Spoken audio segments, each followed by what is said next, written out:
Bismillahirrahmanirrahim.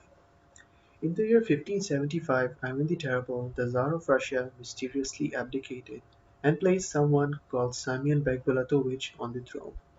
Simeon ruled till 1576 when Ivan deposed him and came to the throne. Now this leads us to the question, why did this happen? And also some people will be interested to know who was Simeon.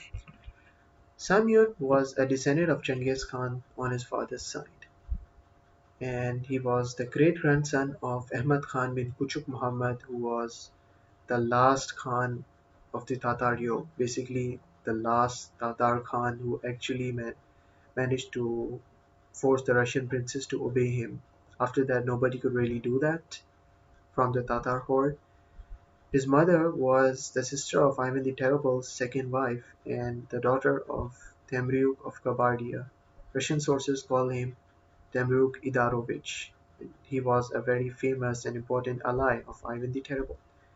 Simeon was born as Sain Bulat and initially served as the Khan of Kasimov in Russia before abdicating and converting to Christianity, taking the Christian name Simeon. Now, moving on to the main topic, some people will just ask, why did Ivan even place Simeon on the throne? Well, the answer is still a mystery and nobody really knows that. Some sources have suggested that he wanted to escape death. In one interview, Ivan said during this 1 year exile that some of his noblemen were planning to kill him, so he decided to run away.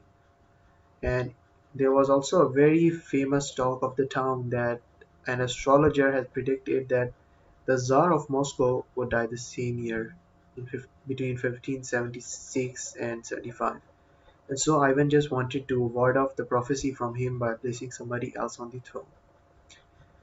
And the problem is that both sources are a bit questionable. Like the interview might be reliable, but the prophecy thing is questionable because it doesn't appear in sources during the time of Ivan, but it appears much later.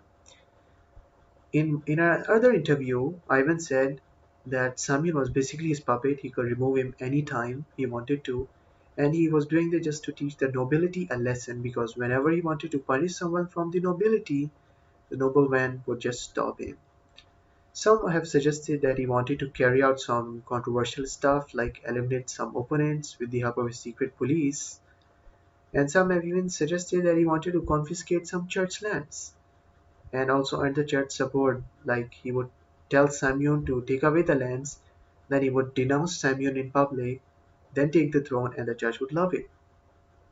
But there is no evidence to prove whether this actually happened. There is record that Ivan kept giving lands to churches even after he came back to the throne, but there is no record of Simeon taking away church lands. But the thing is, he might have actually taken away lands, as many documents from Russian history are now lost thanks to the Civil War and the World War II as well as the time of troubles. Some have even suggested that Ivan just wanted to take a break from ruling the state, while others have suggested that he was doing something to show the Khan of Crimea that although I claim the titles that I am the Tsar of Astrakhan and Kazan, I have appointed one Chengiz as well, your descendant, your distant relative on the throne. So for his sake, don't invade Russia. But then again, the thing is, Ivan did take the titles Tsar of Kazan and Tsar of Astrakhan, which were previously used by Genghis Khans, but he did not give these titles to Simeon. So that leaves some sort of, mystery gap which has not been filled yet. What is known is that once Ivan came back in 1576, he deposed Simeon and sent him to rule in Tver as the Grand Prince.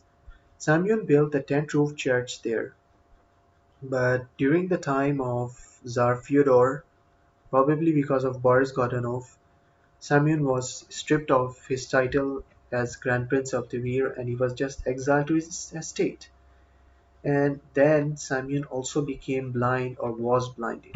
In an interview, he said that Boris Godunov sent him some wine for his birthday, okay, And once he drank that wine, he had some side effects, and from that, he just became blind. He said that in an interview, but we don't know what actually happened. And other than that, we are aware that after Boris Godunov died, Simeon was by then a monk.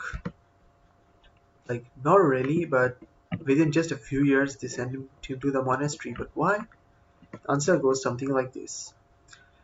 First, Dmitry wanted Simeon to recognize him as Ivan's son, but when he didn't, he decided to torture Simeon and sent him to the monastery, the Simonov monastery. Later, they moved him to another monastery before returning him again. By now, Simeon was blind and he had become a monk under the name of Elder Stefan. His wife also took the veil, became a nun as Alexandra, and by this time all their children had died already. Samuel lived through the time of troubles and eventually died in 1616.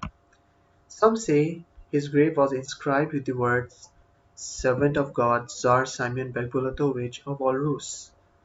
We are not sure whether this actually happened or not, and we cannot prove it because the graves are now lost. What is known is that Simeon did outlive all his family and died in 1616, and he was buried in the Simonov monastery. I would like to thank all of you for watching, and special thanks to the acknowledgements you can see on the screen.